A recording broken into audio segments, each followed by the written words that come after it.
ये 3 तस्वीरें बता रही हैं कि चुनावी दंगल में अब सभी राजनीतिक दलों ने अपनी पूरी ताकत वाराणसी में झोंक दी है। कल नरेंद्र मोदी की वाराणसी यात्रा तो आज अरविंद केजरीवाल का रोड शो। बीएसपी प्रमुख मायावती भी पूर्वांचल की इस सबसे दिलचस्प मुकाबले में वोटरों को लुभाने के लिए पहुंची। नरेंद्र मोदी के गुरुवार के काशी दौरे के बाद उनके प्रतिद्वंदी आम आदमी पार्टी के अरविंद केजरीवाल ने आज वाराणसी में रोड शो किया। केजरीवाल ने पहले शहर के ग्रामीण इलाकों से रोड शो शुरू किया और दावा किया कि उनकी भारी मतों से जीत होगी। सब कुछ कर ले नरेंद्र मोदी, धर्म की राजनीति कर रहे हैं, जाति की राजनीति कर रहे हैं, मारपीट की राजनीति कर रहे हैं, नफरत की राजनीति कर रहे हैं, पैसा खिला रहे हैं खूब मीडिया को, फिर भी हारेंगे। बाद में शहरी क्षेत्र का केजरीवाल का रोड शो काशी हिंदू विश्वविद्यालय के गेट से शुरू हुआ, जहां से कल मोदी ने शाम को अपनी शहर की यात्रा शुरू की थी। आम आदमी पार्टी के रोड शो में अभिनेत्री गुलपनाग, कॉमेडियन भगवंत मान, विशाल डडलानी और विजय रघु भी शामिल हुए। रोड शो के दौरान गुलपनाग और रघु के साथ कथित तौर पर कुछ लोगों ने दुर्व्यवहार भी किया।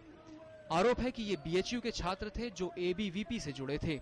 सडनली 3 लड़के आए और उन्होंने धमकाना शुरू किया, हमें गालियां देना शुरू किया और बोला कि निकल जाओ यहाँ से बाहर, हमने तुम्हें रुकने को बोला, कहाँ भाग रहे हो, समथिंग लाइक दैट। मैंने उन्हें बोला कि यार पंगा नहीं चाहिए, हम तो जा ही रहे हैं बाहर, तुम्हारी प्रॉब्लम क्या है। और उसने लाठी उठाई और मारूंगा मारूंगा करके एक उसने मेरी तरफ घुमाया और एक उसने स्टूडेंट्स की तरफ घुमाया, 2 बार। मुझे अभी याद आ रहा है, मेरे को लगा था एक ही बार, उसने 2 बार घुमाया, दोनों ही मिस हो गए। दूसरा तो एक स्टूडेंट के लगते लगते बच गया, उसने उसको दबोच लिया, लाठी छीन के फेंक दी और उसको भगा दिया। उसके साथ 2 और लड़के थे, वो भी भाग गए। काशी के रण में आज बीएसपी प्रमुख मायावती भी पहुंची। मायावती ने वाराणसी में एक रैली को संबोधित किया और बीजेपी और कांग्रेस दोनों पर हमला बोला।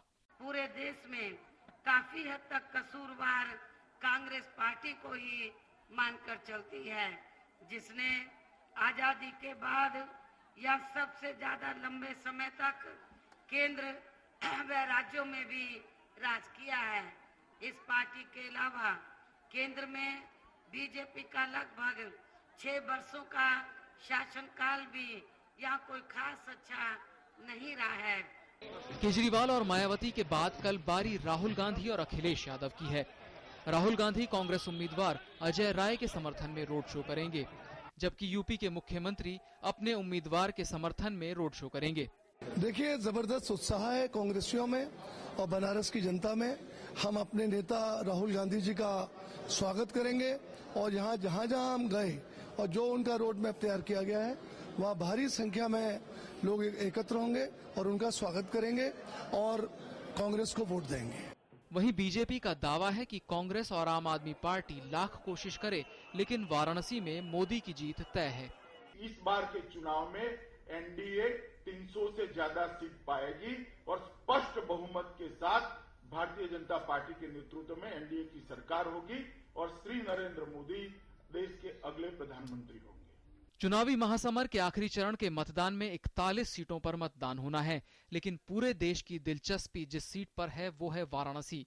वाराणसी से न केवल बीजेपी के पीएम उम्मीदवार नरेंद्र मोदी मुकाबले में हैं, बल्कि आपके राष्ट्रीय संयोजक केजरीवाल भी दम ठोक रहे हैं। कांग्रेस की ओर से अजय राय मुकाबले में हैं और समाजवादी पार्टी की ओर से कैलाश चौरसिया व बीएसपी से विजय प्रकाश जायसवाल भी अपनी किस्मत आजमा रहे हैं। 12 मई को वाराणसी की जनता ही ये तय करेगी कि काशी का किंग कौन होगा। Bureau report, DD news.